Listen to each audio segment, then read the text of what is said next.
एक इंसान की जिंदगी में बहुत सारे हादसे दस्तक देते हैं। ऐसे हादसे जो आपकी जिंदगी बदल के रख देते हैं। बचपन में मुझे एक खेल का बहुत शौक था और हम में से ज्यादातर सभी को वो खेल बहुत पसंद आता है, छुपन छुपाई। स्कूल में 4-5 घंटे की पढ़ाई के बाद घर लौटना और इंतजार करना कि कब खेलने को मिलेगा। शाम को लगभग सारे मोहल्ले के बच्चे इकट्ठा होके कुछ न कुछ खेलने में लग जाते थे। कभी कभी खेलते खेलते पता नहीं चलता था कि रात हो गई। उस दिन भी कुछ ऐसा ही हुआ था जब मैं अपने दोस्तों के साथ खेल रहा था और अचानक से 8 बजे के आसपास लाइट चली गई। पहले लाइट जाने की दिक्कत ज्यादा होती थी और पुराने जमाने के घर भी कुछ ऐसे होते थे कि जर्जर होती दीवारें, आवाज करते घर के दरवाजे और एकदम सन्नाटा। गाड़ियों की आवाज भी बहुत कम। वैसे तो हम 7 बजे तक खेल के घर चले जाते थे, पर उस दिन शनिवार था और अगले दिन छुट्टी थी। खेल खेल में टाइम का पता ही नहीं चला। लाइट जाते ही बच्चों ने शोर मचाना शुरू कर दिया। सर्दियों के दिन थे, किसी ने शॉल ओढ़ा हुआ था, कोई आग के सहारे गप्पे लड़ा रहे थे और हम बच्चे, हमें खेलना था छुपन छुपाई। मुझे ये खेल खेलने में बहुत ज्यादा मजा आता था और बाकी बच्चों को भी लगा कि अंधेरे में और भी ज्यादा मजा आएगा। मैंने और मेरे एक साथी ने कुछ खुफिया जगह ढूंढ रखी थी कि जब हमारी बारी आएगी तो हम वहां छुपेंगे। वो एक पुराना घर था जहां एक बैठक थी, बड़ा सा कमरा और एकदम शांति। बदबू भी आती थी पर छुपने के लिए बहुत अच्छी जगह थी। वहां किसी का भी पहुंचना बड़ा मुश्किल था। मोहल्ले से थोड़ी दूरी पर थी वो बैठक। दिन में उसके अंदर एक बूढ़े बाबा सोते थे। वो बैठक उन्हीं की थी। कभी कभी दिन में उसमें जाते तो वो वहां से हमें भगा देते थे, पर रात को वहां कोई नहीं जाता था। हमारी एक दोस्त स्वाति, उसने कहा कि तुम लोग छुप जाओ, मैं तुम्हें ढूंढने आती हूं। 1 2 3 4 5, तुम लोग छुपे के नहीं? 6 7 8 9 10, मैं आ रही हूं। सब लोग अपनी अपनी जगह ढूंढ के छिपने चले गए और मैं अपने दोस्त के साथ उस बैठक में छिपने चला गया। दोस्त ने कहा, यहां नहीं छुपते यार, कहीं और चल। मैंने कहा, क्यों? उसने कहा कि रात को यहां कोई नहीं आता, मुझे डर लग रहा है। मैंने कहा, डर मत, मैं हूं ना। हम उस बैठक में घुस गए और दरवाजा लगा लिया। वहां बहुत बदबू आ रही थी, बदबू ऐसी जैसे सड़ा हुआ मांस। हम बाहर की आवाज सुन पा रहे थे। स्वाति कह रही थी, मैंने देख लिया तुम्हें, हाय स्पाइस। हम अंदर खीखी खीखी हंस रहे थे कि हमें तो कोई ढूंढ ही नहीं पाएगा। स्वाति की आवाज हमारे पास पहुंच रही थी।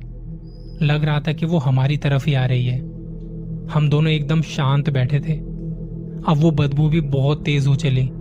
दोस्त ने कहा, बाहर निकलते हैं, बहुत तेज बदबू आ रही है। मैंने कहा, बस 2 मिनट रुक जा, स्वाति बाहर ही है। हम दोनों ने बिना कुछ कहे मुंह पर हाथ रख लिया और नाक को बंद कर लिया। थोड़ी देर में लगा कि स्वाति जा चुकी है, क्योंकि आवाज अब आ नहीं रही थी। तब मैंने अपने दोस्त को कहा, चल अब दरवाजा खोल के बाहर चलते हैं। हम दोनों उठे और दरवाजा खोलने गए। तभी हमें बाहर से आवाज आती है, मैंने तुम्हें देख लिया है, तुम दोनों अंदर ही छिपे हो ना, बड़े शैतान हो तुम दोनों, रुको अभी बताती हूं तुम्हें। वो आवाज सुन के हम दोनों अंदर ही छुप गए। दोस्त ने घबराते हुए कहा, ये स्वाति की आवाज नहीं है। मैंने कहा, हाँ, पता नहीं कौन है। बाहर से हंसने की आवाज आ रही थी, शायद कोई औरत, शायद कोई आदमी, पता नहीं चल रहा था कौन है। कभी घुंघरू की आवाज आती तो कभी दरवाजे पर किसी के खरोचने की आवाज आती। हम दोनों बहुत घबराए हुए थे।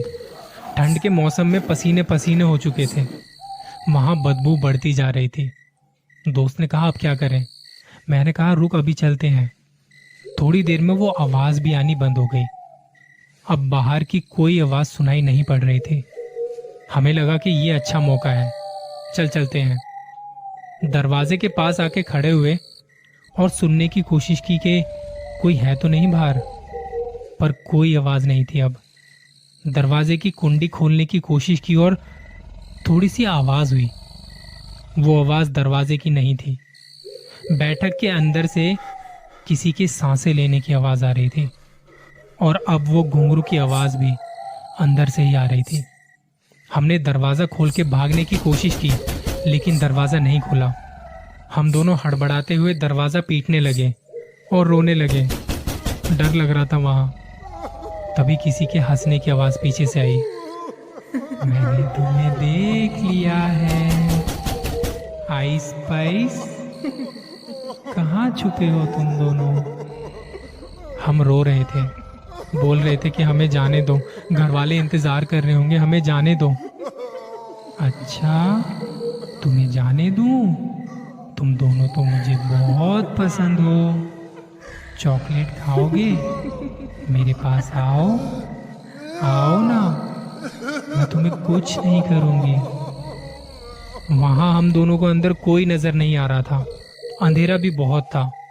और अब आवाज आ रही थी जैसे कोई कुछ चबा रहा हो।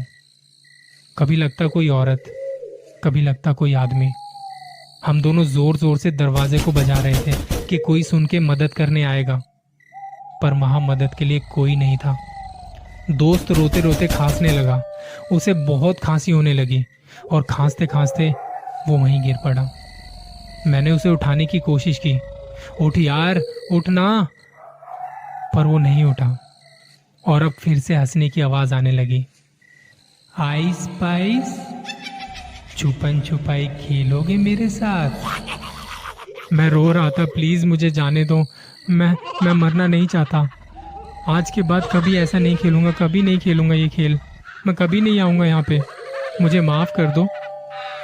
तभी वहां किसी के जोर से हंसने की और भयानक सी आवाज आई, जिसे सुन के मैं गिर पड़ा। और उसके बाद मुझे कुछ भी याद नहीं। सुबह उस बैठक में सोने वाले वो बूढ़े बाबा आए और उन्होंने दरवाजा खोला तो हमें वहां बेहोश पाया। उन्होंने हमारे घर वालों को बताया। वो लोग रात से परेशान थे। वो लोग आए और हमें अस्पताल लेके गए, जहां कुछ दवाइयां चढ़ी और 2 घंटे बाद हमें होश आया। हम उस वक्त भी बहुत कांप रहे थे। घर वालों ने कहा, तुम वहां करने क्या गए थे, क्यों गए थे? मैंने कहा, रात को जब लाइट चली गई थी, हम छुपन छुपाई खेल रहे थे और हम दोनों वहां छिपने के लिए गए थे। वहां हमसे कोई बात कर रहा था, कह रहा था कि हमारे साथ खेलोगे। इसके बाद हमें कुछ भी याद नहीं। वो बैठक वाले बूढ़े बाबा भी वहीं थे। उन्होंने बताया कि रात को उस बैठक में कोई नहीं रहता, मैं भी बस दिन में वहां रहता हूं। जब ये बैठक बन रही थी तब कुछ हिजड़ों का झुंड वहां पे आया था। वो नाच रहे थे, गा रहे थे। बैठक की छत पर चढ़ गए। छत कच्ची होने की वजह से छत गिर पड़ी और उसमें दब के 8-10 जने मर गए थे। रात का वक्त था और उन्हें वहां से खींच के जल्दी जल्दी कहीं लेके गए और उनका अंतिम संस्कार कर दिया गया। उसके बाद से इस बैठक में रात को कोई नहीं आता जाता। उनकी आत्मा अभी भी वहां भटकती है। इसी वजह से मैं उस बैठक में किसी को वहां दिन में भी नहीं घुसने देता। मेरी तो उम्र हो चुकी है, मैं नहीं चाहता किसी के साथ कुछ बुरा हो। शुक्र है तुम दोनों बिल्कुल ठीक हो। हम दोनों को कुछ वक्त लगा इस सदमे से उभरने में। उस हादसे के बाद से हमने रात को खेलना बंद कर दिया और उस बैठक के पास जाना बिल्कुल बंद कर दिया। बचपन की वो भयानक रात और वो हादसा आज भी याद करके रूह कांप उठती है। मैंने तुम्हें देख लिया है आइस पाइस।